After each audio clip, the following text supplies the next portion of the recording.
My father laughed. It wasn't the nervous, placating chuckle one offers when at a loss for words, but a full-bodied, genuine bellow that shook his shoulders. Maybe dying will make you interesting, he quipped, leaning back in his chair as if he'd just delivered the most brilliant bon mot of the century. I lay in a hospital bed in the ICU, a tangle of tubes blossoming from my arms, the insistent, ominous cadence of hospital monitors forming a constant, inescapable soundtrack. Sepsis had descended like a predator, faster than the doctors had predicted, consuming me from within. My body was locked in a brutal fight for survival. And my own father? He was amused. Those 7 words weren't merely heard. They were seared into the very fabric of my being. I replayed them, a toxic mantra, until the searing humiliation and incandescent rage consumed the terror. So I made a decision. A cold, surgical dissection of my own enabling.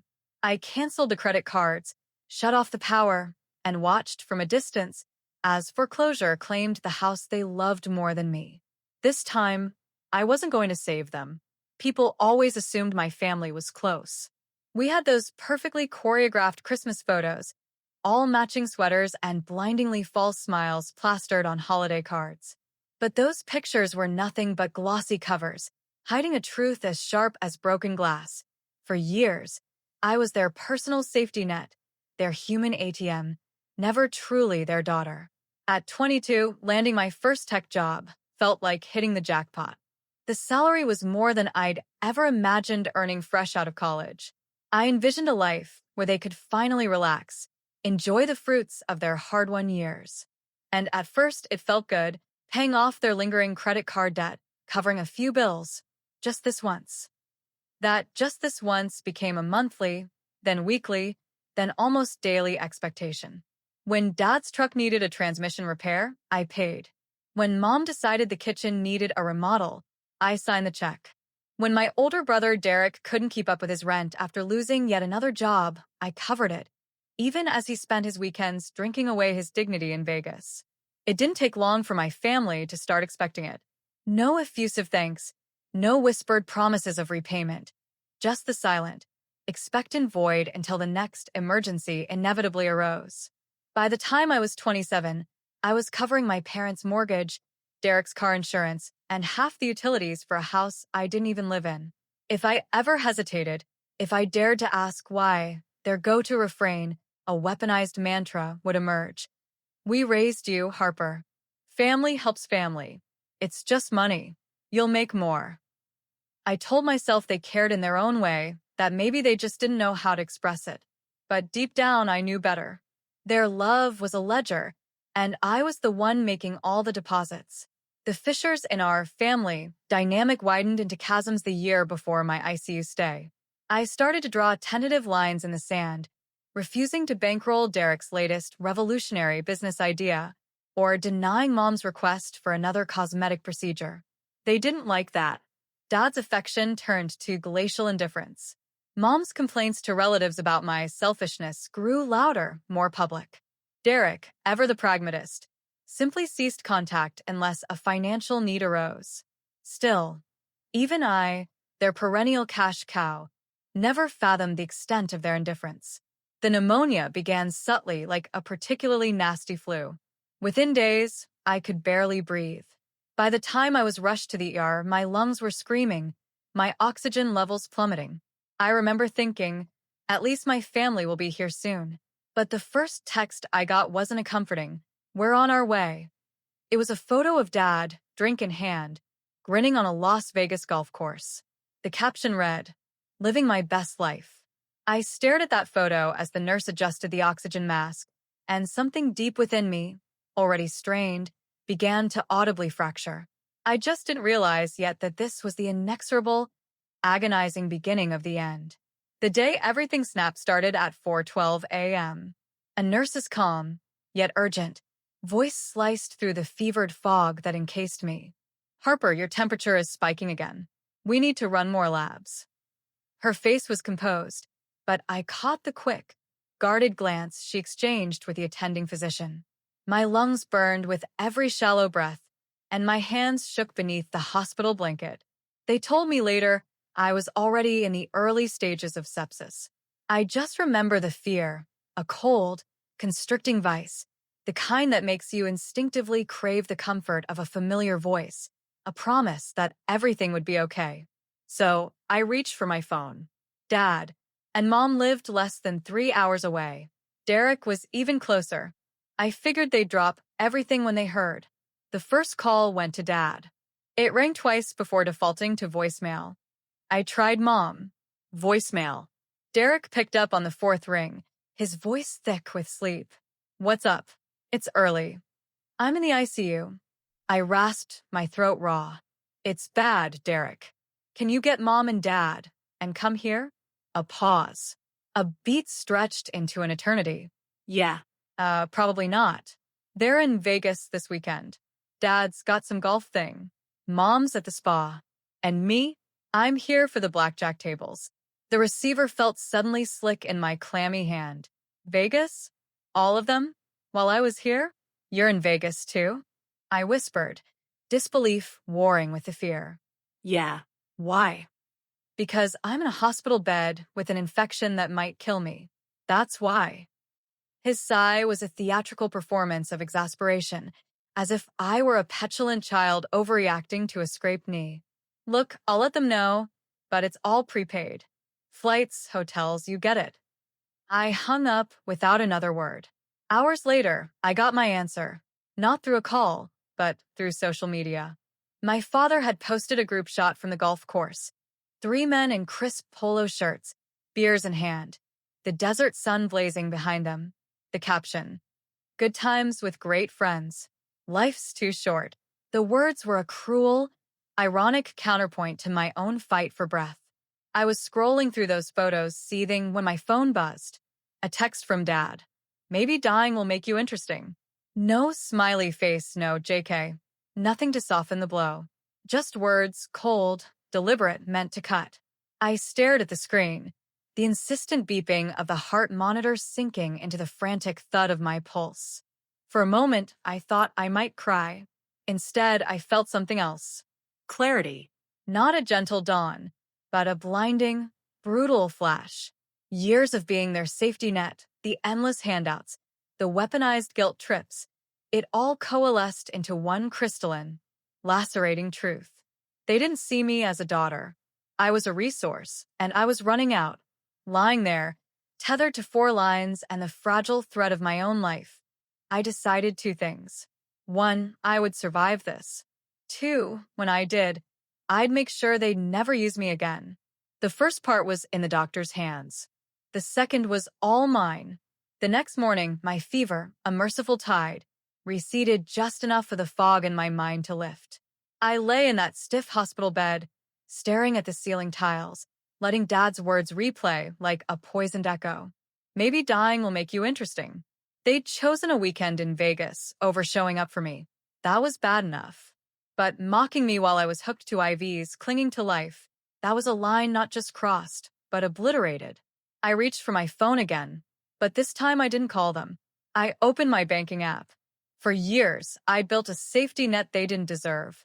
Automatic transfers to my parents' account for the mortgage, a credit card in their possession for emergencies, which usually meant dinners out and impulsive shopping sprees, car insurance payments for Derek's truck.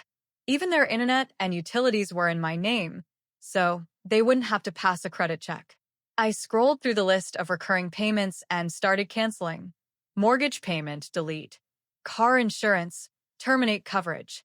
Credit card, report stolen. The hospital room was silent except for the steady beep of the heart monitor, and each click felt like reclaiming a piece of myself.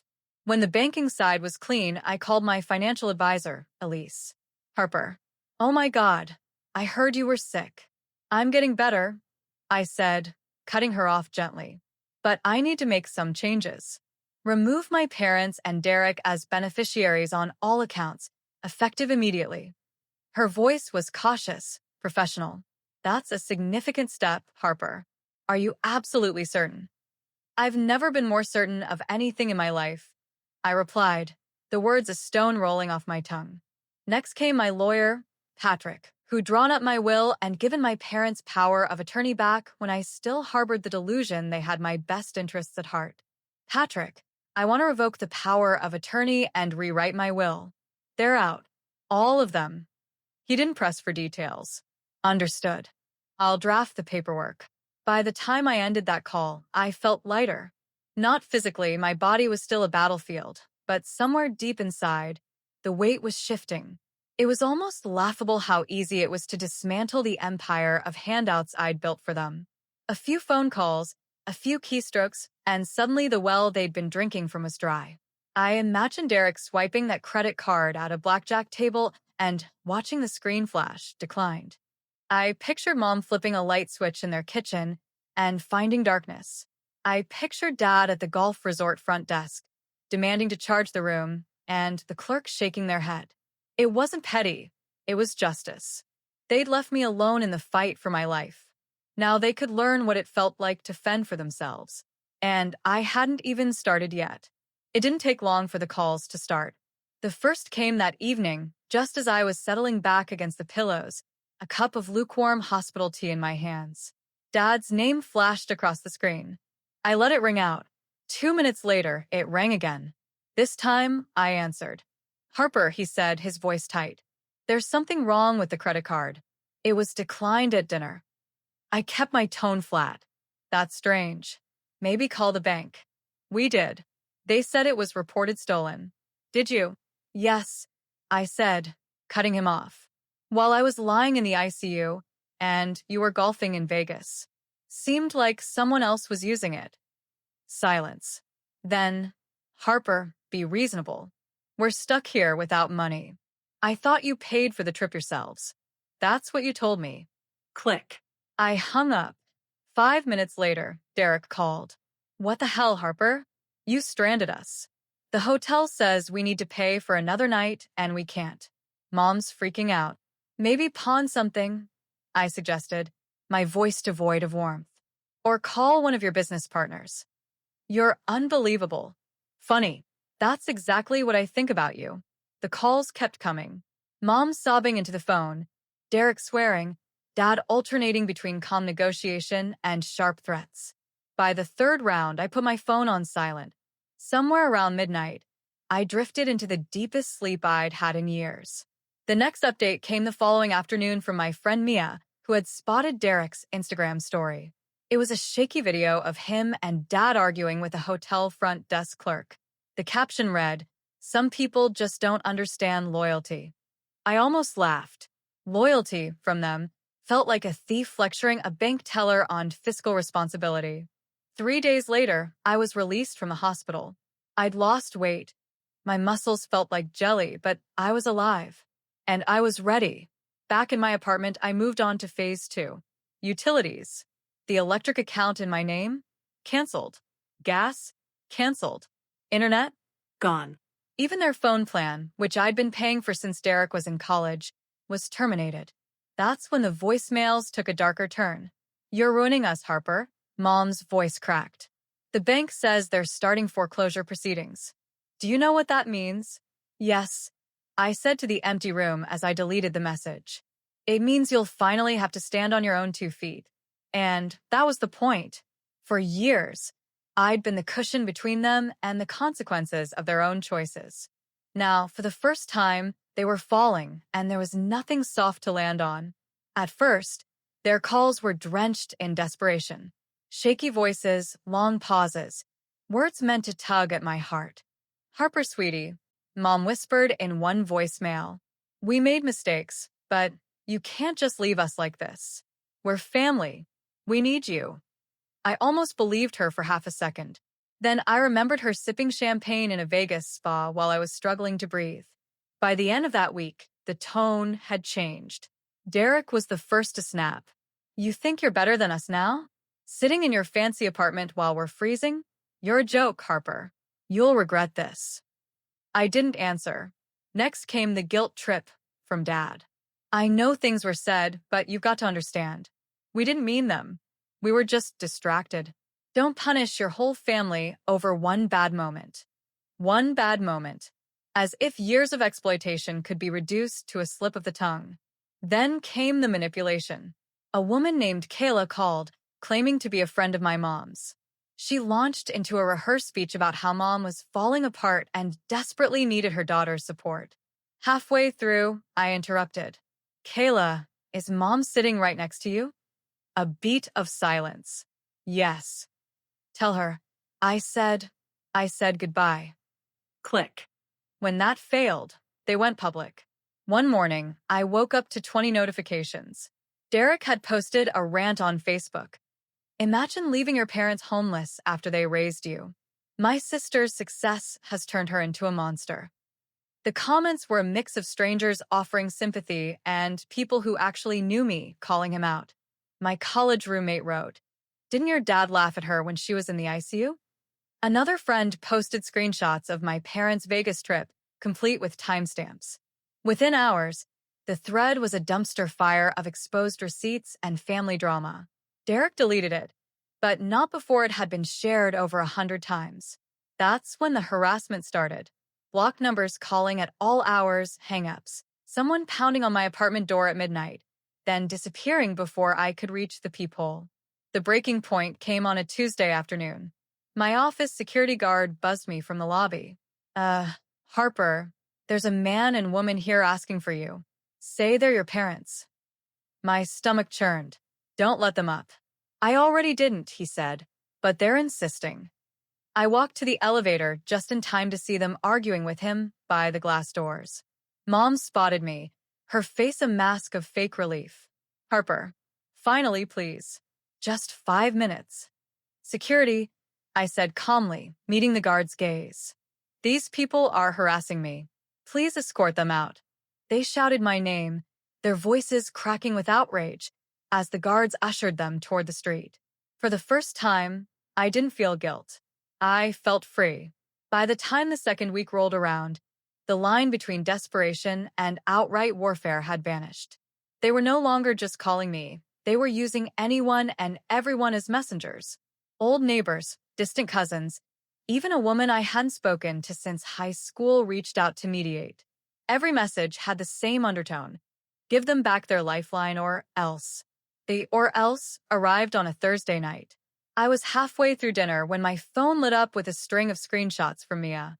Derek had posted on Instagram again, a grainy photo of me at a college party years ago, drink in hand. Captioned, "Some people act all high and mighty now, but they've always been reckless. Guess money just makes them colder." Within minutes, my inbox was flooded with strangers commenting on my looks, my job, my character. But the thing about playing dirty online is that it leaves a trail, and my friends knew exactly how to follow it. By morning, the post was deleted, replaced by a vague apology about family misunderstandings. Too late. I had the screenshots. That weekend, I got a knock on my apartment door. Not pounding this time, deliberate, steady knocks. I opened it to find a manila envelope lying on the floor. No one in sight. Inside was a single sheet of paper, a notice of foreclosure. They'd lost the house.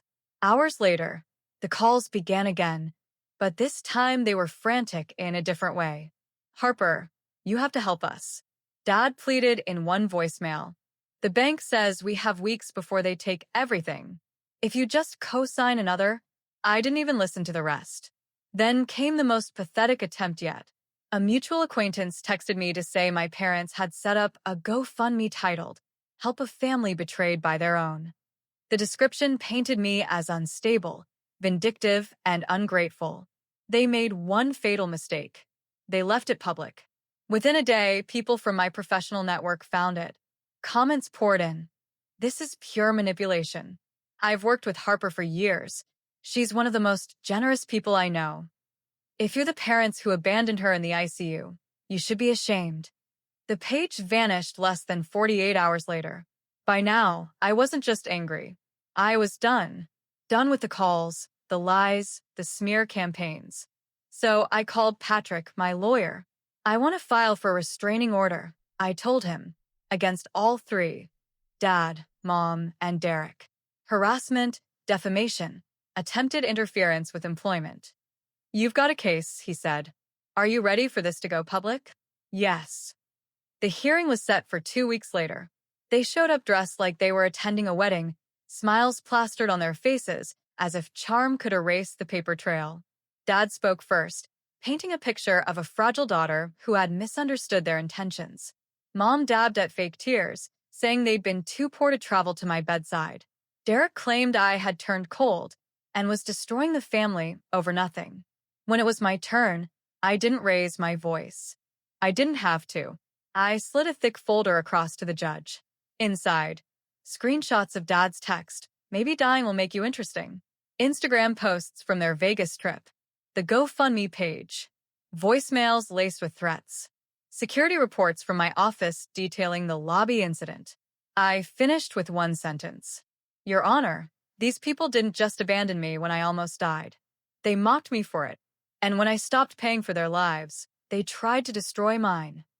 The judge didn't even hesitate. A temporary restraining order was granted on the spot, with a hearing for a permanent one scheduled a month later. As we left the courtroom, Mom reached for my arm. Harper, we can work this out. I stepped back. No. You made lawyers and judges necessary when you chose harassment over accountability. 3 weeks later, the permanent order was issued. No contact, no proximity within 500 feet, no posting about me online. Violation meant arrest. The silence that followed was the sweetest sound I'd heard in years. The day after the restraining order was finalized, I woke up without the familiar knot in my stomach. No buzzing phone, no news smear post to screenshot, no pounding on my door. Just quiet. It was the kind of quiet that makes you realize how loud the chaos used to be. A week later, Mark, my old boss, called. Harper, I know you're still recovering, but there's an opportunity you need to hear about. The opportunity was a director of cybersecurity position at a fast-growing tech firm, Argent Solutions. Twice my old salary, stock options, and a budget big enough to actually make the changes I'd always dreamed of implementing. They'd heard about a breach I'd prevented in my previous job and wanted me to build their entire security division from the ground up. I didn't even need to think about it. I accepted. My first day felt like stepping into a parallel universe. A corner office, a team of skilled engineers, and leadership that actually respected me. At lunch, the CEO leaned over and said, "The work you did saved our partners millions. We don't take that lightly." Meanwhile, my family was unraveling. Sebastian, my cousin, one of the few relatives who hadn't turned on me, kept me updated without me even asking. "Derek's out of work again," he said in one call. "Your mom's been posting those vague Facebook statuses about being betrayed by blood. Your dad's picking up shifts at a warehouse. They're renting a one-bedroom and arguing constantly." I didn't feel satisfaction exactly, more like a deep, unshakable certainty that I'd made the right call. Then came the story that made me laugh out loud. Sebastian called, voice half amused, half embarrassed. "Your mom got caught shoplifting. Makeup and a wedge of imported cheese. She told the store manager it was your fault." "Let me guess," I said. "She told him I abandoned her while she was struggling?" "Exactly. But the manager's daughter had been in the ICU last year. He wasn't buying it. The charges were eventually dropped, but the story made the local news. The headline, 'Local Woman Blames Daughter for Shoplifting Arrest,' was enough to make sure the gossip reached every corner of town. While they were busy blaming me for their own downfall, I was building something worth protecting. My apartment lease ended, and I bought a house in the hills with a view of the city skyline. I adopted a golden retriever named Cooper, who greeted me like I was his entire world every time I walked through the door. I started hiking again, joined a cooking class, and even let myself date without the constant fear that someone would try to dig into my family drama. That's how I met Daniel, a financial analyst with a dry sense of humor and a knack for remembering the smallest details. From the start, I told him the truth, that my parents and brother were out of my life for good. I expected him to flinch, maybe even walk away. Instead, he said, "It sounds like you did the healthy thing. Most people never get out." It was strange letting someone in without the weight of all that baggage on my shoulders, but it was also profoundly freeing. For the first time in years, my life was mine. It had been nearly 2 years since the Vegas weekend when I spotted him, my father, in the frozen foods aisle of the local grocery store. He looked smaller somehow, thinner, older, like life had chipped away at him piece by piece. He was holding a coupon booklet in one hand, studying the sales on generic frozen dinners. When he noticed me, his expression shifted from surprise to something I couldn't quite name. Maybe shame, maybe resignation. "You look good," he said quietly. "Healthy." "I am," I replied. He hesitated, then spoke. "I know we messed up, Harper. I know we failed you when you needed us most. I don't expect forgiveness, but I wanted you to know. I understand what we lost." It was the first time any of them had taken responsibility. No excuses, no spin. "Thank you for saying that," I told him. "But understanding what you lost doesn't undo the damage." He nodded slowly. "I know. I hope someday you might give us a chance to show we've learned." "Maybe someday," I said, though we both knew the chances were slim. Right now, I'm focused on the family I'm building with people who actually care. As I walked away, I felt an unexpected pang. Not guilt, not regret, but pity. Pity for someone who had traded love for control and ended up with neither. That night, I sat on the veranda of my new home. Daniel beside me, Cooper asleep at our feet. The city lights twinkled below, a quiet reminder of how far I'd come. I thought about that girl in the ICU, fever burning through her, believing her family would come. I thought about the text that shattered that illusion. "Maybe dying will make you interesting." And I thought about how, in that moment, I chose myself. The strange thing about revenge is that the best kind isn't about hurting those who hurt you. It's about living so well that their absence becomes a blessing, not a wound. They assumed losing me would be temporary, that I'd crawl back with my checkbook and my forgiveness. Instead, they lost the best thing that had ever happened to them, and I finally got the life I'd been too busy funding theirs to realize I wanted. That's a trade I will make every single time.